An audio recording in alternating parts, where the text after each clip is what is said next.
안녕하십니까. 김정구 GTV입니다. 튀르키예 이스탄불에서 15일 열리기로 되어 있는 러시아 푸틴 대통령과 우크라이나 젤렌스키 대통령의 협상이 좌절된 것으로 알려지고 있습니다. 앞서 11일 푸틴 대통령이 러시아와 우크라이나 간에 직접 협상을 하자라고 이런 제안을 했었죠. 도널드 트럼프 미국 대통령도 초청하자라고 해서 관심을 모았던 협상 제안입니다. 이것이 성사되지 않게 되었다는 얘기입니다. 대신 러시아는 협상단을 꾸린 것으로 알려지고 있습니다. 이 명단을 보면요, 푸틴 본인의 이름은 없고요, 정부 내에 고위급 실무자들이 자리를 채웠습니다. 러시아 관영 타스통신 보도로는 14일 푸틴 대통령이 우크라이나와의 협상을 위한 러시아 대표단 구성을 승인하고 이에 대한 공식 명령서에 서명했다라며 대표단 명단을 공개했습니다.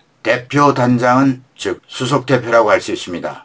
외무부 장관도 아닌 블라디미르 메딘스키 대통령 보좌관. 이 인물은 지난 2022년 러시아가 우크라이나 침공 직후 평화 협상을 시도했을 때 그 당시에도 협상 대표단을 총괄했던 인물이죠.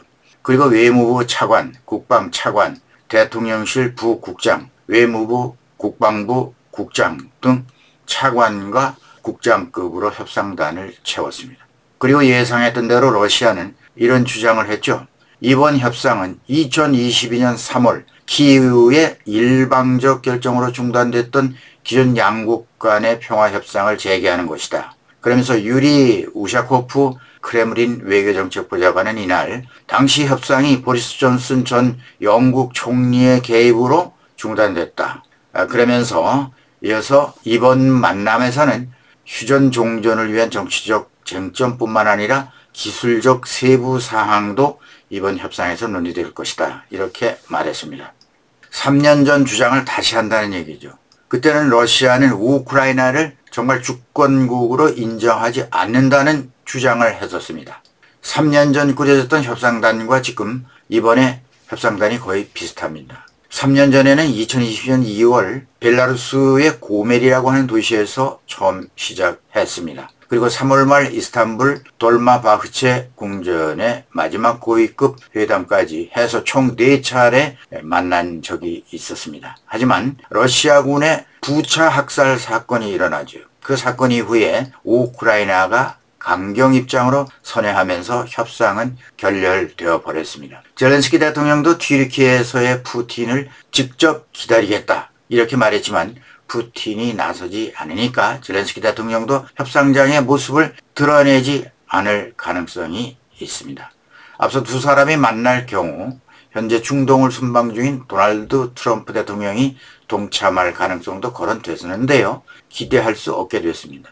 이번 회담은 미국의 마르코 루비오 국무장관과 스티브 위트코프 중동 특사, 키스 켈로그 우크라이나 특사가 중재할 예정이라고 알려지고 있습니다. 유럽 외교가에서는요, 러시아가 협상의 실질적 진전을 기대하기보다는 정치적 메시지를 발신하려는 그런 의도다. 3년 전 같은 장소에서 주장했던 내용을 이번에도 똑같이 반복 주장할 거라는 해석이 나오고 있습니다. 그렇기 때문에 의미 있는 진전은 기대할 수 없게 됐다는 관측이죠. 영국 가디언은 메딘스키라는 인물은 푸틴의 강경파 보좌관으로서 러시아가 그를 대표로 임명한 것은 2022년 협상에 결실이 없는 협상을 되살리려는 의도라. 그러면서 키이우는 이스탄불 회담의 극단적 요구를 이미 거부했다라고 짚었습니다. 한편 이스탄불 평화회담을 앞둔 중대한 시점에서 러시아가 대규모 공세를 준비 중이라는 주장이 나왔습니다. 영국 파이낸셜 타임스는 13일 현지 시간 우크라이나 정보 당국자들을 이용해서 러시아가 전선의 주요 지점으로 병력을 이동시키고 있다. 그러면서 현재 우크라이나 전선 내에서 대규모 공세를 준비하는 것으로 보인다. 이렇게 보도했습니다. 그리고 우크라이나군 발표에 의해서도요, 역시 14일 오전에 지난 하루 동안 전선에서 발생한 교전은 163건에 달한다. 이런 보도를 내놨습니다. 그리고 러시아군은 주로 도네츠크의 토레츠크, 포크로스크 인근으로 지금 진격했다. 이렇게 밝혔습니다. 올렉산드르 시르스키 우크라이나군 사령관도 지난달 러시아의 공세가 이미 강화됐다. 대규모 공세는 사실 이미 시작됐다. 이런 말을 했습니다. 근데 협상을 앞두고 전쟁 분위기를 최대한으로 띄우자는 거죠. 또 최대한 많은 영토를 이번 기회에 확보하겠다는 그런 의도라는 겁니다.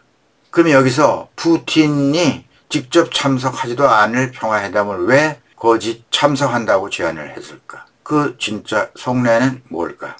뉴욕타임스는 14일 푸틴 대통령이 우크라이나와 튀르키예에서 직접 평화 협상을 하자고 제안한 것은 트럼프 대통령을 협상에 묶어두려는 의도다. 이렇게 말했습니다.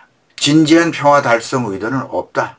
대통령을 묶어둔 채 시간을 끌겠다는 속셈이라는 주장을 보도했습니다. 뭐 미국도 이걸 모르고 있을까요? 하지만 어쨌든요.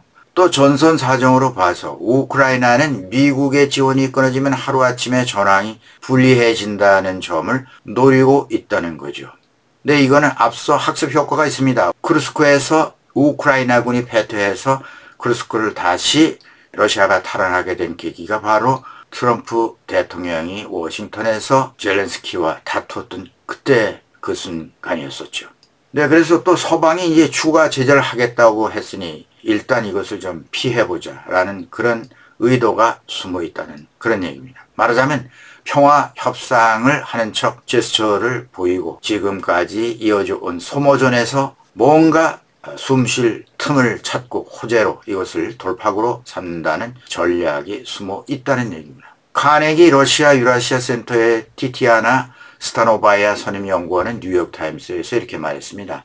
푸틴의 판단은 우크라이나의 방어선이 서서히 약화되면서 결국은 붕괴할 것으로 기대한다라는 것이죠.